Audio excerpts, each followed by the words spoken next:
A fast-moving object the size of Manhattan is speeding toward our solar system, and soon it will make its closest approach to Earth. In October 2025, the mysterious interstellar traveler known as 3I, ATLAS will complete its passage through our skies. As it slips behind the sun's glare, telescopes across the world are detecting something unexpected, a final pulse of light. Not a signal in any language we know, not radio waves or digital noise, but fragments woven through brightness and shadow, as though the object itself is speaking in the only language it knows: light. Before it disappears, Atlas leaves behind an emerald signature, a silent code written across the cosmos. The green light under the blood moon on September 7, 2025, during a total lunar eclipse, millions watched as Earth's shadow turned the moon deep crimson. But those observing 3I, ATLAS noticed something no one had ever seen before. Through telescopes, the interstellar object appeared to glow green, faint but distinct, shining beside the blood-red moon. The contrast was haunting, red and green together, a cosmic theater unlike anything in living memory. Ordinary comets sometimes appear green because of diatomic carbon, but Atlas refused to fit the standard pattern.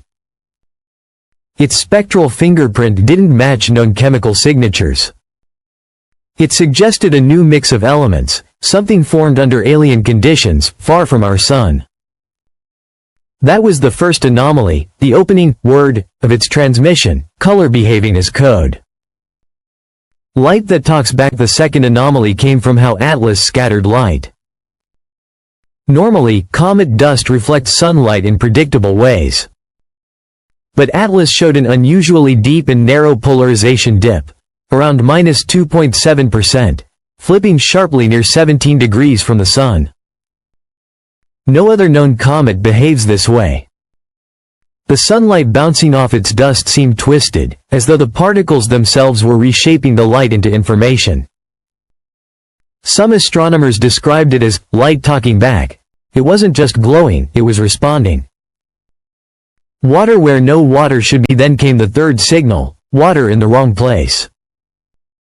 NASA's Swift Observatory detected signs of hydroxyl molecules, a clear marker of water activity, while Atlas was still 3.50 from the sun, far beyond where ice normally vaporizes. It was releasing water steadily, about 40 kilograms every second, long before solar heating could have caused it. This suggested internal heat or an unusual chemistry that defied solar system logic. Atlas was awake too early, as if it followed its own rules. A tale that defies the sun. The fourth anomaly was visual. When the Hubble Space Telescope observed Atlas, scientists saw not one, but two tails, one stretching away from the sun, and another faint streak reaching toward it. Comets aren't supposed to do that. Their tails always point away from the sun due to radiation pressure. Yet Atlas seemed to reach into the light, not flee from it. Some suggested large, heavy grains resisted solar wind. Others thought reflective or magnetic materials bent the light oddly. Either way, the result was stunning, a sunward tail, breaking the oldest rule of comet behavior. The rhythm of a pulse. By mid-2025, astronomers noticed another pattern, a heartbeat written in light. Atlas rotated once every 16.16 hours, and its brightness shifted rhythmically, fading and re-brightening like a pulse. Its dust production rose and fell in time with its spin, revealing uneven surfaces and chemical patches across its body. To some, it looked like a breathing signal, a slow pulse from deep space. The weight of a world. Early estimates called Atlas modest in size, maybe a few hundred meters. But later measurements from Hubble showed it could be anywhere between 300 meters and 5.6 kilometers across, weighing tens of billions of tons. That's not just large, it's colossal. It reminded scientists that interstellar space may hold not only small fragments like Oumuamua, but massive visitors, cosmic giants that pass silently through our system, unseen until the last moment. chemistry of another sun spectroscopy revealed yet another surprise. Where most comets are dominated by water vapor, Atlas's coma was rich in carbon dioxide, with a carbon dioxide to hydrogen oxide ratio of nearly 8:1, one of the highest ever recorded. That ratio tells a story, a quiet but powerful one. It tells us that 3I, Atlas was not born under our sun, but somewhere colder, somewhere more carbon-rich. A place where carbon dioxide froze long before water ever could. A world lit by a dimmer star, where the building blocks of ice and dust followed different rules. Every comet is a kind of time capsule, carrying within it the recipe of the star system that gave it life. But Atlas's chemistry is something else entirely, not just a fragment of rock and ice, but a messenger from a different kind of nursery, one that tells us our way of building worlds is not the only one the universe knows. Its carbon dioxide-rich signature is like an accent from another world, a chemical dialect spoken in the deep cold of interstellar space. It carries, within each molecule, the memory of a foreign sun, long extinguished or too distant for us to ever see. In its vapor and dust lies the history of a place that once burned differently, perhaps slower, perhaps fainter, but no less real. Older than Earth itself. When scientists traced Atlas's path backward through the galaxy, they found it did not come from the thin spiral arms where stars like our sun reside. Its orbit and speed pointed instead toward the galactic thick disk, a population of ancient stars, more than 7 billion years old. That means Atlas was already ancient when Earth was still nothing but a swirling cloud of gas and dust. It had formed billions of years before our oceans existed, before the continents rose, before life began to dream. Imagine that, while our planet was still unborn, this fragment of another system was already traveling between stars, crossing the interstellar dark in perfect silence. It survived supernovas, magnetic storms, and the drift of galaxies, a frozen witness to cosmic history. Atlas isn't just alien, it's prehistoric. A relic from an age before time as we measure it, carrying the fingerprints of a star that may have died long before our sun was born. When we look at it, we're not just seeing a comet. We're looking back in time, into the chemistry of the galaxy's youth. Mars joins the watch by October 2025. As Atlas begins its turn toward the sun, Earth's telescopes start to lose sight of it. The glare grows too strong, our atmosphere too bright. But one world still holds the perfect vantage point, Mars.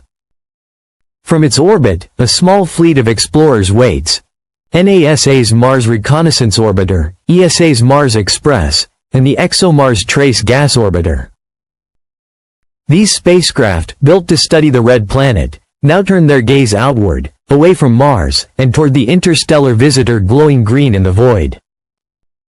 For the first time in human history, two planets watch the same object from different worlds, Earth and Mars, side by side in a cosmic experiment. From Earth, we see Atlas as a fading jewel slipping toward the sun. From Mars, instruments record the same light from a different angle, clean, unfiltered, untouched by our sky.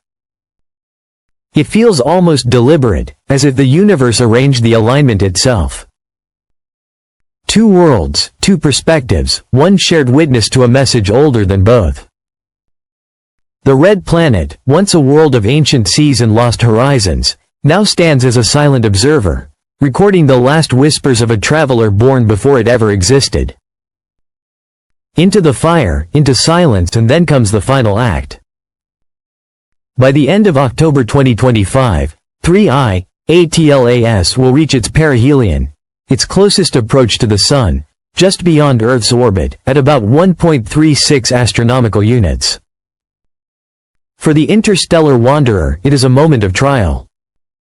After billions of years of drifting in the frozen dark, it will face the full power of a star.